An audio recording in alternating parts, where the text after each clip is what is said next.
Hey guys, welcome back to my channel. My name is Amanda, and if you hear any noises in the background, that's because I'm sitting right by my window. Those are cars passing by. But today I want to talk about 4 things that you should never tolerate in a relationship. This goes for anyone and everyone. This is universal. These are deal breakers. This is no-go. Let's rethink everything type of situation. But before we get started, please like and subscribe. I would really appreciate it. But yeah, let's get into it. Like a freak, like a G. Okay guys, so the first thing that I want to talk about is disrespect. And by disrespect, this could mean so many different things. This could be cheating, this could be the way that they talk to you, their actions, putting you in harm's way. This could mean so many different things, but respect is so important when it comes to a relationship. As most of us know, that's something that a lot of us already know, but I think that disrespect, someone that is constantly disrespecting you and has made it almost a routine of just disrespect and constant disrespect, that's something that you really need to rethink in your relationship if you've been experiencing this with someone. And I think that without respect in a relationship, it could never work. Just like communication, just like trust, just like so many different things, respect is probably one of the most important foundations to a successful and healthy relationships, because you need to respect the person you're with. You need to respect their morals. You need to respect everything that goes into making them as a person. And if you are constantly being disrespected and you feel like your morals, your safety, your everything is constantly in jeopardy by being with this person, then I would strongly suggest rethinking your situation. Okay guys, so the next thing that I want to talk about is refusal of communication. And I'm not referring to y'all just got into an argument, you're trying to talk to him or her and they refuse to talk to you. Because sometimes some people just need some time to soak things in, and then they will come around and they're gonna wanna talk and they're gonna wanna communicate. Or for some people, it's harder to come to people about things, and it takes time. But what I'm referring to is when it's consistent refusal. And that means that you have tried and tried. It's been something that is affecting you and affecting your relationship and is not getting better.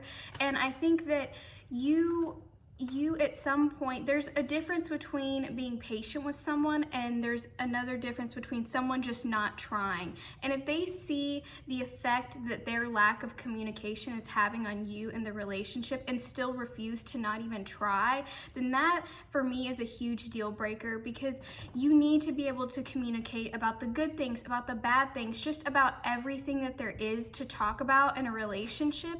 And if you aren't able to do that with your significant other, then that is a huge issue. And I think that Chuck, you see him in the background, let me just cover him up so he's not distracting.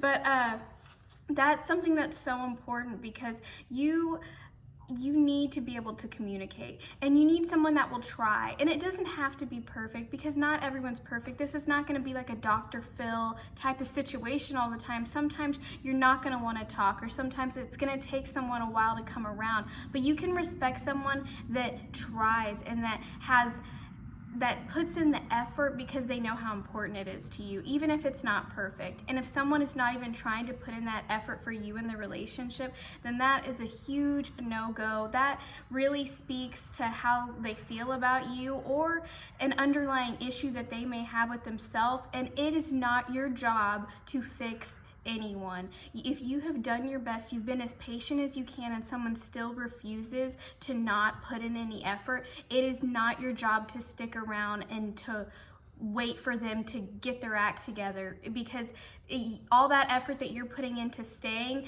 could be effort that they could be putting in to communicate with you. So I would strongly think things over if that's a situation that you're going. Okay, so the next thing is someone who doesn't protect you. And I'm not just talking about physically, which I mean, not everyone is the type to protect you physically. Some people just aren't like that, and that's okay. I'm talking about the protecting you in public and correcting you in private type of situation. And I think that that's so important, because let's say that you're at a dinner party and you get in some kind of disagreement with someone, and then things start to escalate and you need someone to have your back. You need to know that someone will have your back. And on the ride home, they could be like, you know that you were wrong back there, right? Like, but then when you're there, they're like, no, like, leave her alone, you know, all that stuff like that. You need someone that will have your back no matter what, even if you're there or you aren't there, because you never know what people are gonna say about you, or what could happen when you're not around. And you need someone that is committed enough to the relationship and committed enough to you and loyal enough to you in the relationship that they will protect your name and your honor and y'all's relationship when you're not around. But especially when you are around too, you want someone that doesn't embarrass you, that always has your back. And if you can't strongly say, I know that if I'm ever in a situation that I need someone to have my back, and I don't know if they would or not, then I think that that's something that you really need to think about, because you need someone who will protect you, who will have your back, who is loyal to you, who's your best friend, who's you know, your person that can protect you through those times that you need someone to have your back, that even if you're wrong, but someone who, and I think that it's important to have someone that will correct you if you are wrong, but I think that there's a time and a place for that, and I think that they need to protect you in public and correct you in private. And those things are so important to me personally, and I think that that's something that you should also think about in your relationship, if that's something that you feel like you have or that you don't have. Okay, so the last thing is feeling like you can't rely on someone. And this can mean, again, so many different things. But you have to have someone that you know that if everything went to poop tomorrow, that will have your back no matter what, that will be there for you, and that no matter what happens, that you can rely on them to help you through it. And this could be emotionally, this could be mentally, this could be physically. You need someone that you know, no matter what happens in your life, you know that you can rely on them. Just like you would with a best friend, just like you would with anyone, that should be the way that your partner should be with you. And they should treat you like a queen or like a king, and that should be constant. That shouldn't just be when they feel like it and then they treat you bad the other times and never have your back. No, it's supposed to be something that is constant, someone that always has your back, not just when they pick and choose. You need someone that will be there for you, and that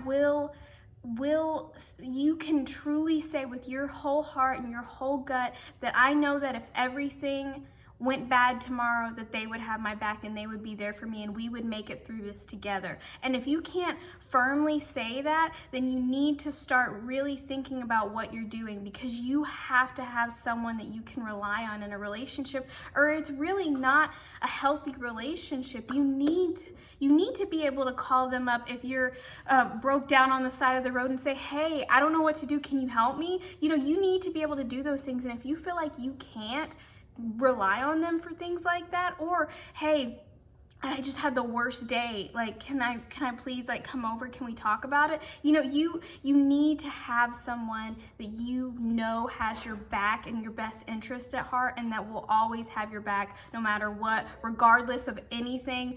You need to have someone that treats you the way that they would treat you, the same way that they would treat a best friend, the same way that they would treat family, anybody. That's how they should be treating you as well. You need to strongly rethink this. If you can't say in your heart of hearts that you feel like your partner wouldn't be there for you like that, or that is not reliable for anything, you really need to strongly consider, is this something that I truly want, or do I want someone that I know that I can rely on? And when you have someone like that, you become so much more comfortable and confident when you know that no matter what happens between y'all are gonna make it through it, because they're reliable. You know that you're reliable, and with that together, y'all can do great things. And if one is reliable and the other one isn't, then that's just so unhealthy. That's really toxic, and you really need someone that has your back the same way that you have theirs.